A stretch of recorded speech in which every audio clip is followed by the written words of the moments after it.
Around 1890, Nikola Tesla started investigating radiant energy.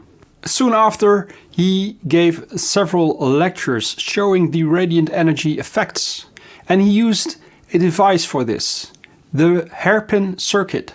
Many people have replicated the hairpin device, but until now nobody has made a solid state version of this device, so we can research the radiant energy with safer voltages. I did it, and this video shows you everything you need to replicate it and research it for yourself. Enjoy!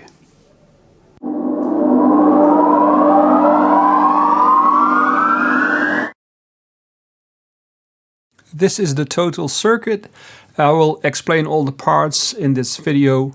For replication, this is all you basically need. When working on this radiant energy circuit, I always wear an electrostatic wristband that grounds my body. This way I stay healthy, and I advise you to do the same. My Bifilar coils are made of speaker wire. I have a video showing how I make them, and I got some questions about how to hook them up correctly, so I'll show you again. We've got a red side and a white side. This is the red from the center and the white from the outside rim. And I'm gonna hook them up. This way we've got a Bifilar Tesla pancake coil. High side switching is essential for this circuit. I made a video about the high side switching module, and combined with the Bifilar coil you can produce negative back EMF. This is a basic setup that combines a coil and a high side switching module. The high side switching module is explained in another video. I will refer to it in the future by naming it HSM, the high side switching module. And the MOSFET that I'm using is the IRFP460. The coil is being switched on the high side. That means it produces a negative back EMF. Let's take a look at the comparison between Tesla's classic hairpin circuit that makes use of a spark gap and my own solid state circuit, how it compares. Nikola Tesla used this hairpin circuit in his demonstrations to show the radiant energy effects. It was based on a spark gap that was magnetically quenched, and this made it possible to disruptive discharge the capacitors. And if we translate it to this circuit, the disruptive discharge is the impulse. And here in this circuit, the impulse is made of the inductive spike, the back EMF. So that's equal. Now here we have the same capacitors. We've got two capacitors here, two capacitors there, and in between here is the stout bars. And the stout bars are simply copper. And here I have a Bifilar coil. By making the coil series resonant with C2, the impedance is made equal to the wire resistance of that coil, and therefore this equals the stout bars. So the L2 coil, when series resonant, has a wire resistance without extra impedance from the inductance and the capacitance of the coil. And that's exactly what we need to duplicate this and make this a solid state hairpin circuit. There's still one difference between the solid state circuit as it now is with Tesla's hairpin circuit, and that is the DC offset of the series resonant coil. I made a little change to the circuit. What this does is create a DC offset to the L2 coil. As you can see here, C1 and C2 are enclosing L2. So I can charge this part of the circuit up with DC and it will stay there. This is done by taking a capacitor here and connecting it to ground with a diode. The back EMF will charge this capacitor up and it will make this side positive. And this Positive will travel through this diode to the circuit here until this side is also positively charged. This way we get a DC offset in the L2 coil. Here is the series resonant part, and that sine wave is now riding on top of the DC offset. And that looks like this. If we have the voltage axis here and the time axis here, normally we would have the sine wave ride on the 0 volt, so it would become positive and negative. But now what we are doing is create a DC offset, and that is the size of the back EMF voltage, and the sine wave, the resonant sine, will ride on top of that. In the next test I will show you the importance of reusing the back EMF energy into the series resonant coil, as it amplifies the energy. The DC offset isn't needed, so I left that part out. This is the circuit we're gonna test. We have a 12 volt power supply. We've got the high side switching module producing square waves, 50% duty cycle, and it is tuned to the series resonance system L2 C2. I made C1 rather big and C2 comparatively small. The resonance will take place between L2 and C2, and C1 will be as a sort of a ground for L2. So this is the ground of the coil, and same is here for L1. Let's take a look at how I hook up my coils. This is the inside rim. For me, that is resonant. The resonance is always on the inside part of the coil, and the outside part of the coil is always grounded. The coil I use is a 1.5 square millimeters speaker wire. What I will show you is the difference when we use this circuit with and without the diode over L1. Because this is normally done to capture the back EMF and kill it and destroy it and waste all the back EMF energy. So first I will show you the results with the diode, and then I will take that diode out of the circuit and we'll test it like this and compare it. Now we will take a look at the setup. Here's my oscilloscope. There's a power supply over here. The DC amps and the DC voltage of the power supply are being measured here. And I've got my trusted pulse generator at 50% square wave. And here's my high side switching module, the battery that switches the MOSFET, the gate driver IC and the MOSFET itself. And of course my series resonant Bifilar coil connected to the board, and my pulsed coil. Now the pulse coil is set at a position that it is absolutely not coupled with this coil. And that's important for this test. Here's the circuit board. I will now do the measurements. I will measure the power consumed given by the power supply, and I will show the voltage in yellow and the current in blue of the series resonant coil. The back EMF is not used.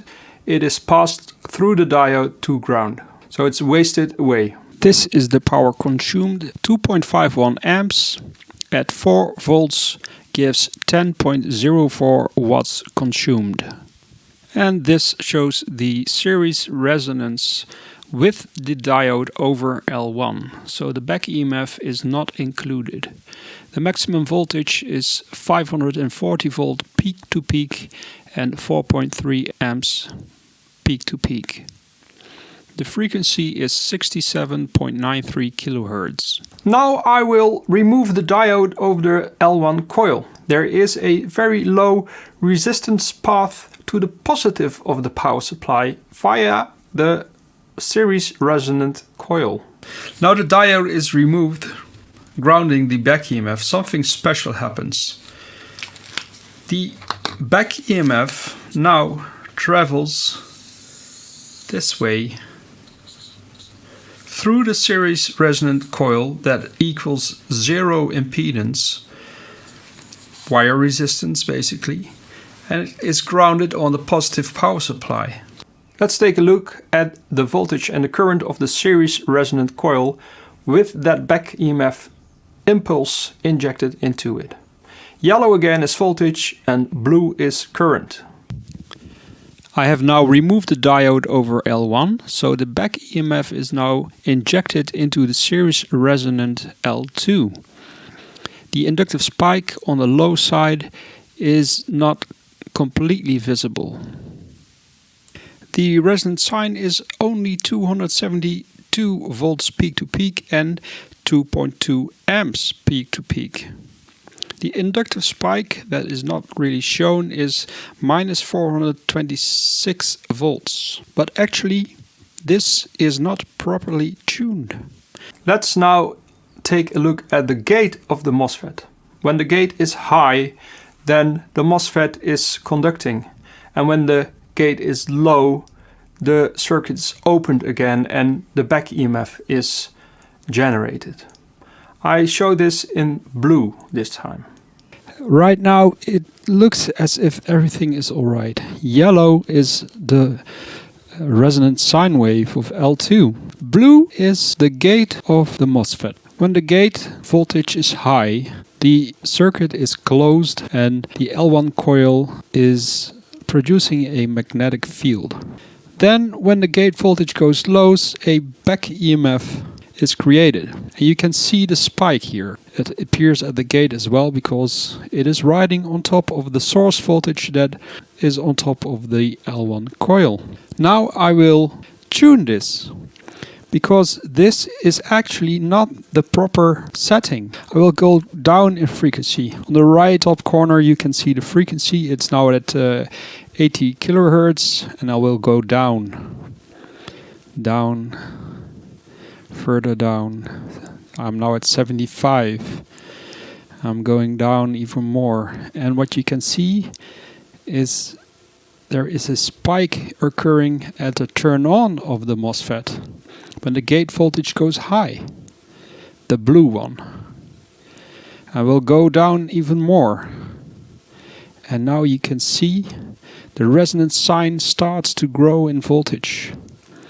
And I go even on further, more and more, and you can see the spike is disappearing when the gate is going low.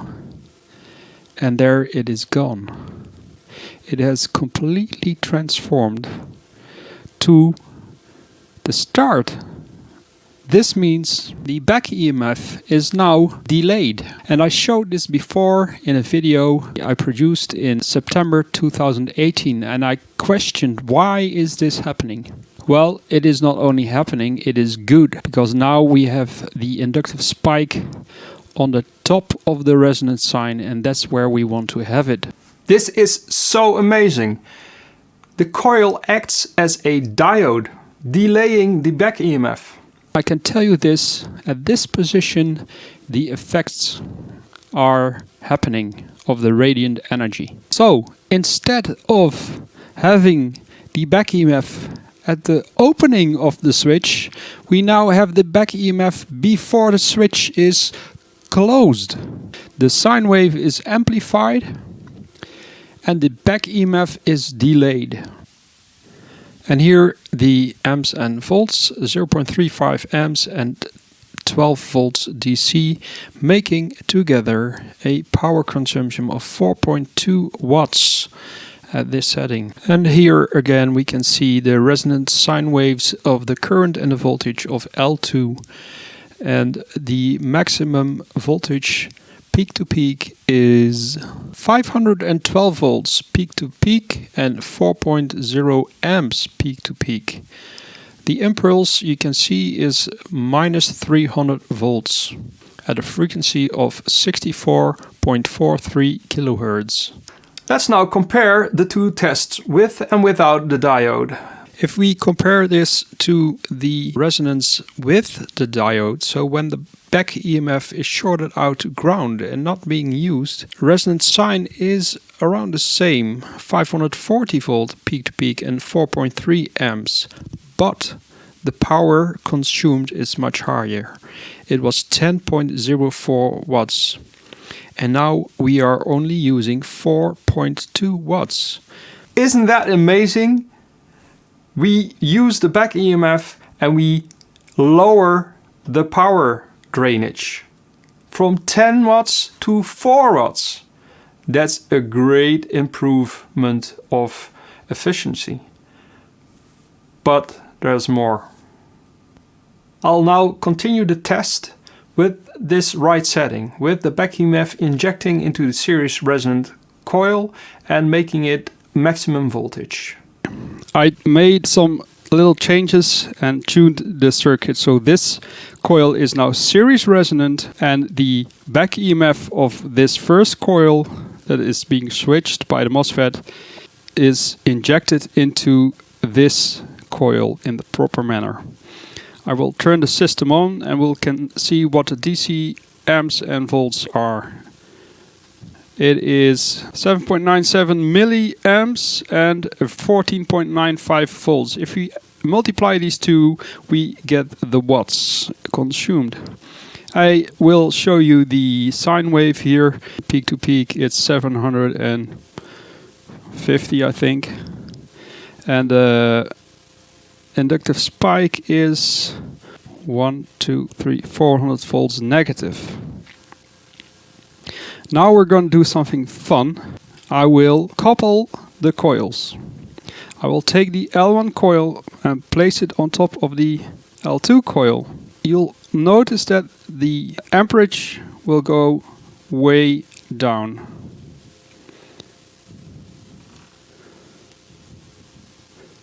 As you can see, it's already going down, down, down. So I will take a different socket on my measurement device because this is the amp setting and this is the milliamp setting. I'll turn the system on again. And we've got 61 milliamps at the same voltage of 14.93 volts DC. So the wattage is very low right now. If we take a look at the screen, then we can see there still is a impulse of minus 400 volts. So for very little power now, we receive a very strong impulse of minus 400 volts. First, by using the back EMF of the coil, we went from 10 watt to 4 watt.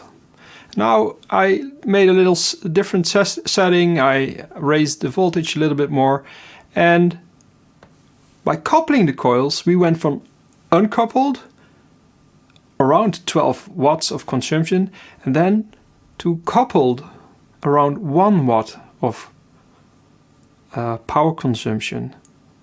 And still the back EMF is generated. Now normally back EMF comes from the current being pushed into the coil, making a magnetic field that collapses and produces the back EMF, but now we don't need that power and still have that same powerful back EMF. You might ask, what can we do with this back EMF? Well, it's a very powerful impulse that is being pushed through the Bifilar coil. And this is where Nikola Tesla's hairpin circuit starts working. We now will place the DC offset again into the coil because we're gonna need it. The C3 capacitor together with the 2 diodes provide the DC offset. In the next experiment I will not couple L1 and L2, but I will couple L2 to a third coil, the L3 coil. These are the coils. This is the series resonant coil that I used before, 1.5 square millimeters, and this is the parallel output coil, the L3 coil. This coil weighs exactly as much as this coil. So the copper mass of both coils is equal. And that is vital to get a good working radiant energy transfer. My L1 coil is placed away, not coupled. My L2 coil is beneath this large L3 coil. This L3 coil is parallel resonant, and these are the tuning capacitors here. 8 nanofarads. The output L3 is 1.2 ohms, 0.82 millihenries and 804 picofarads. The series tuning capacitor now is 41 nanofarads. The L2 and the L3 coil are distanced by 2 rolls of empty tape. Together they are 4.5 centimeters apart. As you can see, there are 2 tape rolls stacked on top of each other on top of the L2 series resonant coil to create a distance with the output L3 coil. The frequency is 46.24 kilohertz. This parallel resonant coil and these series resonant coil shouldn't be able to produce power, but I have here a 28 watt 230 volts lamp parallel over this parallel resonant coil. When I turn the system on, I've got 27.78 volts over it, and this will show the amps. Let's turn it on. You can see the light is on, and it is at a cost of 1.17 amps. So there's a lot of wattage going on. It's only a 28 watt lamp. I can tell you the lamp isn't full on. So it isn't 28 watts that is going into the lamp. If we now take a look at the screen, we can see that the series resonant coil has a rather unique shape to it. It shows 612 volts.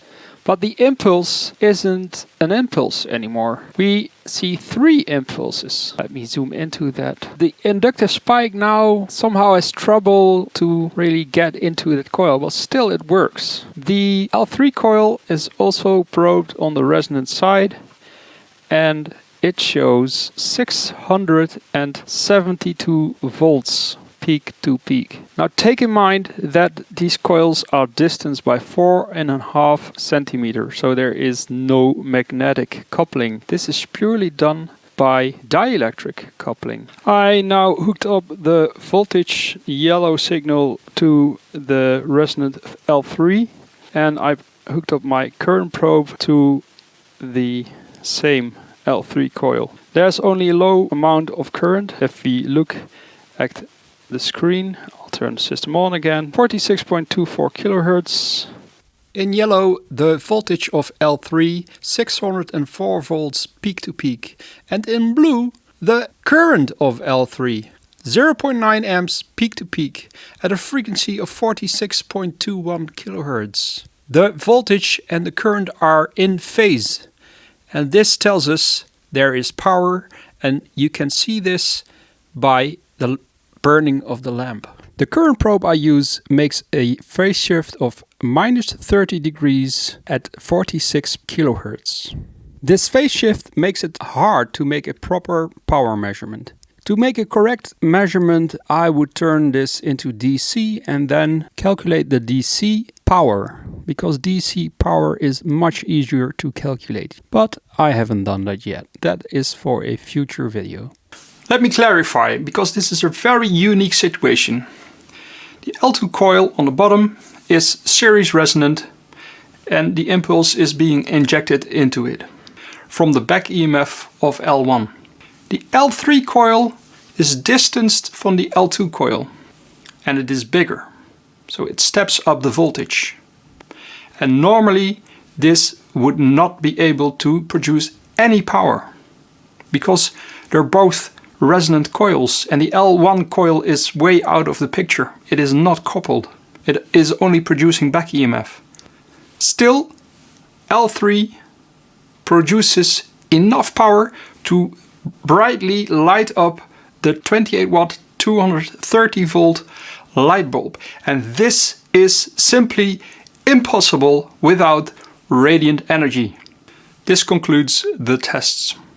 I encourage you to reproduce this circuit and investigate it for yourself, because this is the key to radiant energy. I will show more of the radiant energy effects in future videos. Donations are always much appreciated, because this work is all open source, meaning that I will share all the information that I gain with the community that is interested, and that is you. You can fund this open source research by giving a donation on my PayPal account that is listed below in the description of the video.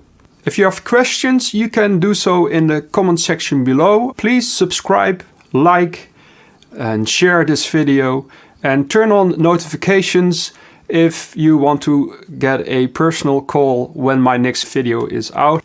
Thank you for watching, and good luck on your rebuild of this circuit and its rather unique effects. See you next time.